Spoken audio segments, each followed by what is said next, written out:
이 마태복음 25장은 종말에 나타날 일들에 대한 말씀입니다. 이 종말장에는 처음에는 열처녀 비유가 나와요. 결혼식을 앞두고 기름병을 기름 준비해야 되는 열처녀 비유가 나오고, 그리고 달란트 비유가 나옵니다. 달란트 비유에서는 작은 일에 충성된 자들에게 많은 것을 맡기시는 하나님, 마태 효과라고 그래요. 무릇 있는 자들은 받아서 더 풍족하게 되고 없는 것들은 있는 것마저 뺏긴다. 이 빈익빈 부익부 현상이 영적인 세계에서도 있다. 그런 마태 효과를 가르치는 말씀이고, 그리고 오늘 세 번째 본문은 예수님께서 심판하러 오실 때 그때 되어지는 일들입니다. 오늘 말씀을 31절부터 보면 예수님께서 천사들과 함께, 천군 천사들과 함께 영광으로 내려오셔서 이제 보좌에 앉으셔서 심판을 하시는데, 모든 민족을 모으고 목자가 양과 염소를 구분하듯이 양은 오른편에 또 염소는 왼편에 이제 심판을 판결을 합니다. 성경이 이게 오른편은 의의 편, 바른 편을 얘기하는, 오른편에 있는 자들아, 또 창세로부터 예비된 하나님 나라를 상속받을 자들아, 아버지께 복받을 자들아, 이렇게 하면서 이 양들에게 대해서 축복의 말씀을 하십니다. 그게 이제 35절부터 보면, 너희들은 내가 줄일 때 먹을 것을 주었고, 내가 목마를 때 마실 것을 주었고, 내가 나그네 되었을 때 영접하였고, 헐벗었을 때 옷을 입혀주었고, 병들었을 때 돌보아 주었고, 옥에 갇혔을 때 와서 보았느니라. 예수님께서 그렇게 말씀을 하시니까 이 의인들이, 오른편에 있는 자들이, 착한 자들이 대답을 하는데, 예수님, 나는 한 번도 예수님 밥 사드린 적이 없고 예수님 옷 입혀드린 적이 없는데, 그런 얘기를 하는 거예요. 37절, 38절, 39절에 보면 의인들이 대답하여 이르되, 주여, 우리가 어느 때에 주께서 줄이신 것을 보고 음식을 대접하였으며 목마르신 것을 보고 마시게 하였나이까? 어느 때에 병드신 것이나 옥에 갇히신 것을 보고 가서 배웠나이까? 이 의인들의 대답을 보면 자기들은 그렇게 착한 일을 한 적이 없다는 거예요. 그런 착한 일을 한 기억도 안 난다는 거예요. 왜 그럴까요? 그것은 이 의인들이 늘 그냥 일상 속에서 밥 먹듯이, 일상 속에서 너무나 당연하게 그렇게 착한 일을 하고 살았기 때문에 그것을 뭐 굳이 생색을 내거나 티를 내거나 기억을 할 만큼 그렇게 하지 않고 그냥 밥 먹듯이 늘 착하게 살았다는 것입니다. 예수 믿는 사람은 정기적으로 적어도 일주일에 한 번은 교회에 나와서 성도들과 다 함께 찬송을 불러요. 다 같이 합창을 해서 찬송을 부르고 부르짖어 기도할 때, 그때 우리의 영혼이 보링이 된다. 마음에 울림이, 떨림이, 설렘이 생기기 때문에 이런 찬송을 부르다 한 번씩 목이 메이고, 말씀을 듣다가 무릎을 치고, 남들은 다 웃는데 혼자 울고, 그러한 감동의 시간들이 있어야 내 영혼이 세탁이 된다는 거예요. 주기적인, 정기적인 이 마음의 흐름을 갖춰야 된다는 거예요. 좋은 일들을 계속하게 되면 이게 습관이 되고 체질이 되어서 긍정적인 면에 중독이 된다는 거예요. 그래서 우리가 일상을 안정시키고 일상을 정착을 시켜야 돼요. 하루 24시간을 이렇게 어떻게 지냅니까? 쓰잘데없는데 시간을 많이 보내요. 바빠요. 노숙자도 가로사하고 바쁘다니까요. 아도 바쁘고 어른도 바쁘고 다 바빠요. 그렇게 바쁘게 지나가다가 우리 인생이 지나가는데, 자로나 우로나 치우치지 말고 삶의 균형을 가지고 내 삶의 일상이 안정이 돼야 돼요. 일상이 헛된 일에, 쓰잘데없는 일에, 험한 일에 시간을 보내지 말고 필요 충분 알뜰한 일에 내 일상이 안정이 돼야 된다. 그리고 일용할 양식을 달라고 기도해야 돼요. 사람이 삼시 세끼 먹고 살아가지 뭐 10끼 먹고 사는 사람입니다. 일용할 양식을 줍시오. 내가 오늘 필요한 사람을 만나고 오늘 필요한 밥을 먹고 일용할 양식이면 충분하고, 산상보훈에 보면 먼저 구할 것이 있다. 먼저 그의 나라와 그의 일을 구하면, 그 다음에 34절에 보면 내일 일을 염려하지 말고 한날의 괴로움도 그날로 족하라. 한날의 괴로움이 한날의 즐거움이 아니에요. 한날의 괴로움도 그날 감당을 하면 썸물이 단물되고 애물단지가 보물단지되고, 한날의 괴로움조차도 감사하면, 여러분 성경에 다윗이 가장 어렵고 힘들고 피난 시절에 하나님은 나의 목자시니 내가 부족함이 없고 내 잔이 철철 넘치고, 사도 바울이 사방으로 어겨쌈을 당하고 힘들고 어려울 때, 여러분 사도 바울이 무슨 처자식이 있었어요? 꼬불쳐놓은 아파트가 있었어요? 저금 통장이 있었어요? 아무것도 없는 바울이 노다지 감옥에 끌려가고 그런 사방으로 환난과 핍박을 당하여도 사도 바울은 내 은혜가 내게 족하도다, 내 잔이 내게 넘치도다, 일체의 비결을 배웠다. 어디 갔다 놔도 나는 자족하기를 배웠다. 은혜가 넘친다고 고백을 하고 내 잔이 철철 넘친다고 고백을 하고, 여기는 한날의 괴로움조차도 감사하다, 만족하다는 거예요. 일상이 자리를 잡으면 그렇게 되는 것입니다. 흘러가는 세월을 다람쥐 쳇바퀴 돌듯이 허무한데 그렇게 중독이 되어서 상습적으로 보내면 안 돼요. 일상 속에서 하나님이 기뻐하시는 시간으로, 오늘 말씀을 보면 이 의인들은 뭘 잘한 줄도 모르고 그저 밥 먹듯이 늘 그렇게 일상 속에서 한 일들을 가지고 예수님께서 칭찬을 하는 내용입니다. 악인들은 어떨까요? 악인들은 반대예요. 44절에 보면 그들도 대답하여 이르되 주여 우리가 어느 때에 주께서 줄이신 것이나 목마르신 것이나 나그네 되신 것이나 헐벗으신 것이나 병드신 것이나 옥에 갇힌 것을 보고 공양하지 아니하더이까. 악한 사람들은 착한 일을 하지도 않았으면서도 언제 안 했냐는 듯이 우기고 자기는 잘못한 것이 없다고 따지고 큰소리치고 티를 내고 생색을 내는 거예요. 이 악한 사람들의 특징입니다. 여러분, 의인과 악인의 결정적인 차이가 40절에는 의인들, 45절엔 악인들의 모습이 나오는데, 결정적인 차이가 뭡니까? 내 형제 중에, 내 가까운 형제 중에 지극히 작은 자 하나에게 한 것이 바로 예수님의 한 것과 똑같다. 이게 의인들에 대한 칭찬이에요. 내 형제들, 가까운 사람 중에 아주 작은 자 하나에게 한 것이 예수님에게 한 것과 똑같다.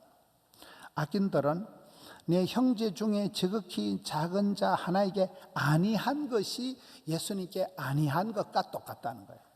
그래서 무슨 차이가 있습니까? 착하게 열심히 살았다고 큰소리 치는 건 똑같아요.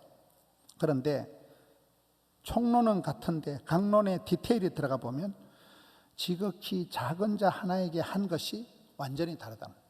한쪽에는 했는데도 한 듯이 안 한 듯이 자랑도 안 하고 뻐기지도 안 하고 일상적으로 당연하게 지나간 사람이고, 또 악인들은 하지도 않았으면서 뭘 내가 뭐 짜들어 뭔 죄를 지었냐는 식으로 큰 소리 치는 것이 악인들의 모습입니다. 여러분, 우리가 사람을 볼 때 하나를 보면 열을 알 수 있는 것입니다. 그 사람이 어떻게 살아가느냐를 보면 알 수가 있습니다.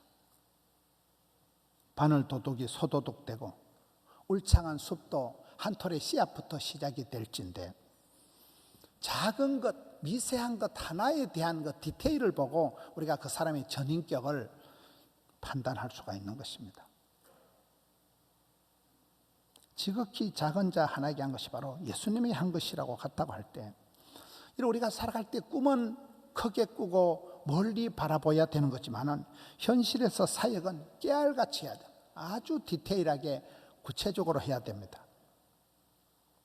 규모의 경쟁을 하지 말고 디테일의 힘이 나타나야 됩니다. 근데 우리가 살아보면 작은 것 하나도 마음대로 할 수가 없는 우리는 연약한 존재예요. 그래서 세월이 흘러갈수록 내 속에서 내가 자랑할 만한 것은 눈을 씻고 찾아봐도 없고, 세월을 뒤돌아보면 참 주께서 나를 얼마나 선대해 주셨고 만 가지가 하나님의 은혜다, 이런 고백을 할 수밖에 없습니다. 쓰리본이라고 있어요. 쓰리본, 쓰리뿌가 있습니다. 기쁘, 바쁘, 예쁘를 쓰리뿌라고 하듯이 쓰리본은 뭐냐? 사람이 본질에 충실하고 본업에 성공하고 본분을 지키라. 그걸 제가 쓰리본이라고 만들어 봤습니다. 본질이 뭡니까? 여러분, 예수 믿는 사람은 생명에 대한 관심이에요. 생명. 도둑놈은 와서 빼앗고 죽이고 멸망시키는 거, 이런 사탄 마귀는 죽이는 영이에요. 예수님은 생명을 주시고 풍성케 하시는 분이에요. 예수 믿는 사람은 사람을 낚아서 사람을 낚는 어부, 물고기 잡아서 매운탕 끓여 먹는 어부가 아니라 죽어가는 사람을 낚아서 영생으로 천국으로 인도하기 위해서는 생명을 살리는, 우리는 본분을 우리는 살리는 사람들이에요. 생명,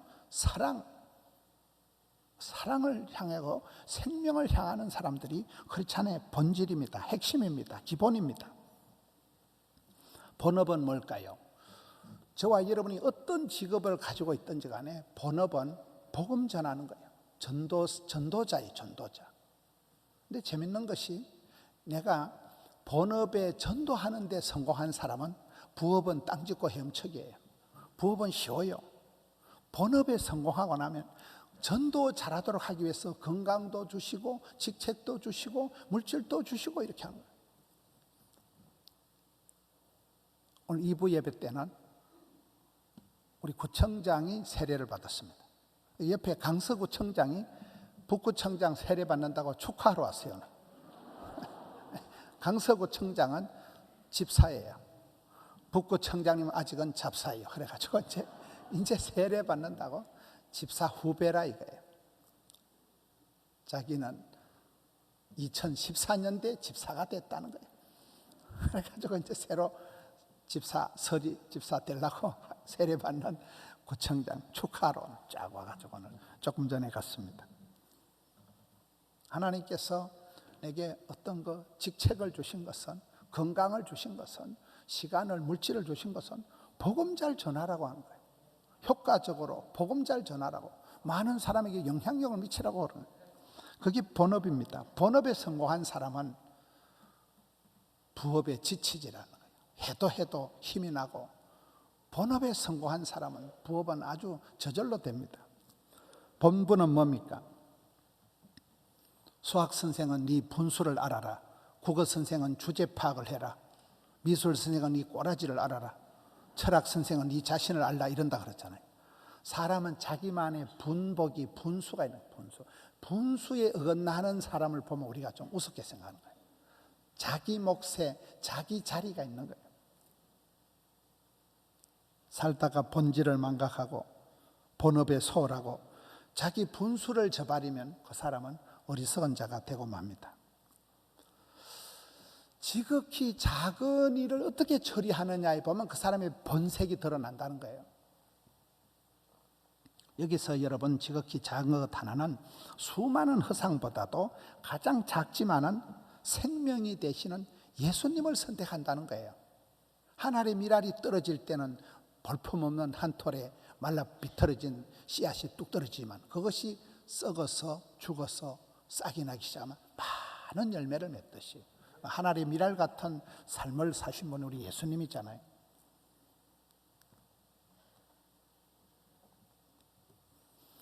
여러분, 대인배와 소인배의 차이가 뭘까요?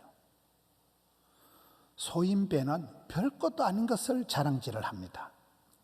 대장부는 대단한 것을 하고도 아까 의인들의 일상처럼 그건 내가 자랑할 건 아니고 나는 평소에 마땅히 당연히 그런 걸로 하고 일상적으로 밥 먹듯이 자연적으로 하는 일이기 때문에 그걸 자랑스럽게 떠벌리질 않아요. 하나님께서 여기까지 많은 도움을 주시기 때문에 내가 도움을 받은 자로서 마땅히 말없이 나도 섬길 수 있는 것을 자연스럽게 하는 것입니다. 소인배는 모든 것이 원불교가 되고 대인배는 만 가지가 은혜가 된다. 소인배는 뭘 해도 원망, 불평, 짜증, 교만 쪽으로 가요. 대인배는 무슨 일을 해도 만 가지가 하나님의 은혜니까 나를 불러주신 것도 감사하고 아직까지 살려주신 것도 천만다행이고 내게 직분을 맡겨주신 것도 감사하고 건강을 주신 것도 감사하고 감사할 일들밖에 없으니까. 우리가 무슨 일을 할 때 내가 유세를 부리면서 권세 있게 해야 됩니까? 아니면 사랑하며 섬기며 해야 될까요? 내가 잘났다고 생각할 때는 자랑질을 하지만은 나는 누군가에게 많은 사랑을 받았다고 생각할 때는 자랑할 수가 없어요. 저는 이렇게 아버지 어머니를 생각하면 우리 아버지, 우리 어머니 아버지는 두 분 다 국민학교도 못 나오고 촌에서 농사 지었던 분이지만은 그 아버지가 땀 흘려 수고하신 것을 생각하면 아버지 싶은 거예요. 그 아버지의 그 처자식을 위해서 소처럼 일만 하다 돌아가신 수고하신 아버지가 그냥 존경스러운 거예요. 우리 엄마라는 존재는 피를 뽑아서라도 내 새끼 잘 되면 그만인 게 엄마예요. 엄마의 그 무식한 엄마의 사랑의 어떤 그 희생과 수고와 눈물을 생각을 한다면 오늘의 내 모습이 얼마나 행복하고 감사한지 모릅니다. 그 어머니의 그 오두방정 생지랄을 하면서 과부로서 그렇게 막 생떼를 써가면서 자식 잘 되게 하기 위해서 그 야단을 피운 그 모습들이 그때는 창피하고 부끄러웠지만은 지금 생각하면 내가 내 아이들을 위해서 저 정도로 희생하고 저 정도로 내가 눈물을 흘리면서 저 정도로 내가 피땀을 흘리는 그런 수고를 하겠는가 할 때 자신감이 없는 거예요. 우리가 사랑을 받았다는 것은 누군가의 크나큰 희생과 엄청난 수고에 의해서 우리가 그만큼 사람 구실을 하는 거거든요. 그래서 우리가 무슨 일을 할 때 사랑받은 자는 유세 부리고 권세를 부리고 그렇게 할 수가 없습니다. 현대인들은 관계 맺기를 어려워한답니다. 관계를 맺는다는 것은 내가 책임을 져야 되고 그 사람을 돌보아 줘야 되기 때문에 책임지는 걸 싫어하는 거예요. 부담스러워하는 거예요. 남에게 인정을 받고 싶지만은 그래서 현대인들은 사람 만나는 걸 두려워하고 대인 기피증이 있고 대면을 피하고 혼자 있는 걸 좋아한다는 거예요. 근데 사람은 어려울 때 나를 도와준 사람은 까먹지를 않아요. 우리가 전도를 할 때 길 지나가다 노방전도 할 때 전도지 하나 툭 던져주는 것은 관계 형성이 안 됩니다. 지나가고 마는 것입니다. 대화를 할 때도 길거리의 대화가 다르고 응접실에 사는 대화가 다르고 안방에 사는 대화가 다르다 그러잖아요. 내가 한 사람을 복음을 전하고 배신자로 작정을 하면 관계가 설정이 되는 거예요. 그럼 그분을 위해서 기도하고 그분을 위해서 계속 만나고 축복하고 기도하고 밥 사주고 이러다 보면 관계가 통친합납, 통하고 친하고 마음에 쏙 들고 즐겁게 가까워지는 것입니다. 그렇게 관계가 무르익었을 때 그분이 세례를 받을 때까지 끝까지 케어한다는 거예요. 한 사람이 세례를 받는 게 어렵습니다. 여기 오늘 연세가 드신 분도 있습니다. 할아버지 할머니가 세례 받기도 합니다. 그분이 세례 받을 때까지 집사가 돼서 집을 사기까지 끝까지 책임지고 그 영혼을 케어하는 거예요. 계속해서 믿어주고 끝까지 사랑해주고 참아주고 인내해주고 이끌어줘야 되는 것입니다. 여러분, 우리가 신앙생활 할 때 항상 주의해야 되는 게 그렇습니다.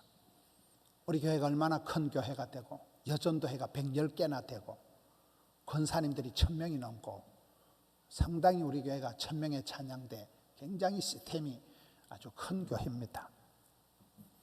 그런데 언젠가부터 여러분 나도 모르게 의무 방어전을 하고 관리를 하려고 하면 나도 모르게 매너리즘이 와서 무사 안일 복지부동 관리를 하려고 하는 거예요.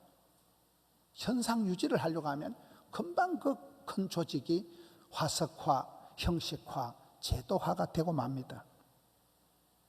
그걸 굉장히 조심해야 되는 거예요. 하나님께서는 사람을 만들 때 독차하는 것이 좋지 않으니 우리 하나님께서 천지를 만드시고 좋았더라 좋았더라 심히 좋았다는 말을 7번이나 하시고 처음으로 하나님이 좋지 않다는 것이 사람이 혼자 있는 거 혼자 있는 거. 우리는 관계 맺는 걸 부담스러워하지만 사람은 반드시 짝을 이루고 쌍을 이루어서 가정을 이루어야 됩니다. 그게 하나님의 뜻이에요. 교회보다 먼저 세워진 게 가정입니다. 그리고 교회에 모이기를 힘쓰고 함께 모여서 찬송을 부르고, 여러분 장작개비를 한 개 좁빗하게 세워놓으면 잘 탈까요? 수북하게 쌓아놓으면 활활 잘 탈까요? 안 들어도 오디오, 안 봐도 비디오. 교회는 모이기를 힘쓰는 공동체, 모여서 합심해서 부르짖고 모여서 찬양을 합심해서 드릴 때 그때 영혼이 울리고 떨리고 그때 감격이 펼쳐지는 것입니다. 여러분 교회가 아무리 커도 그 속에 내 자리가 있어요. 가정에 가도 할머니의 자리, 손자의 자리가 있다니까요. 그 자리를 확보해라, 자리를 고수해라, 자리를 사수해라. 여러분만의 자리가 있어요. 여러분만의 자리. 그 자리를 잘 빛내주는 사람, 자리를 잘 지켜야 돼요. 자기만의 자리가 있어요. 할머니의 자리가 있고 언니의 자리가 있고 막둥이의 자리가 있습니다. 아무리 큰 교회 가도 찬양대원이 남아돌고 구역장이 남아돌고 주일학교 반사가 남아도는 교회가 없어요. 맨날 사람이 모자라요. 모든 조직을 움직이는 것은 사람입니다. 그것도 창조적인 사람, 적극, 담대, 낭만, 진취, 발전, 소망을 가지고 가서 제자 삼아라. 땅끝까지 끝날까지 가는 자, 우물 밖에 깨구리들, 생욕, 번성, 충만, 정복, 다스리는 담대한 마음을 가지고 일어나는 그런 사람들을 통해서 하나님은 시대마다 조직을, 시스템을, 프로그램을 이끌어가는 것입니다. 오늘 우리는 살아가면서 일상 속에서 밥 먹듯이 그냥 자연스럽게 좋은 일을 하고 자연스럽게 내가 가장 작은 이름도 모르는 그런 작은 아이에게 밥 한 끼 사준 것이, 냉수 한 그릇 준 것이 예수님에게 한 거와 쌤쌤이다. 그게 바로 예수님에 대한 거다. 여러분 악인들은 내가 언제 예수님을 공양하지 않았습니까? 큰 소리 쳤지만은 하나님 나라는 말에 있는 게 아니에요. 일상이 회복돼야 됩니다. 일상 속에서 이런 원도 한도 없는 하루를 살다 가도 천년을 살듯이 살아가야 되는 이유가 이렇게 다람쥐 쳇바퀴 돌듯이 살다가 죽는다니까요. 일상의 회개가 있어야 됩니다. 일상의 변화가 있어야 됩니다. 일상의 구조조정이 있어야 됩니다. 하루를 놔놓고 내가 어디에 시간을 투자하고 내가 하루를 어떻게 보내고 있는가. 여기 의인들은 지극히 작은 자 하나에 할 때도 가난한 자를 먹여주고 헐벗은 자를 입혀주고 하는 너무나 지극한 밥 먹듯이 한 그 일상들이 바로 예수님에게 한 너무나 경건한 착하고 충성된 천국에 들어갈 상급을 받은 일로 똑같이 얘기한다는 사실입니다. 고난주간입니다. 죄 없으신 예수님께서 이 땅에 오셔서 고난을 자취하셨는데 오늘 우리는 고난주간을 지나면서 이 한 주간 동안이라도 금식이라도 한번 해보고 새벽기도라도 한번 해보고 예수님처럼 영혼의 땀방울을 한번 흘려보는 고난주간에 안 하면 언제 하겠어요? 언제? 일상을 바꾸잖아. 일상의 변화를 주잖아. 일상을 주님 보실 때 참 네가 가상하다, 네가 예쁘다 칭찬받는 영생에 쑥 들어가는 우리 성도님들 되시기를 축원합니다.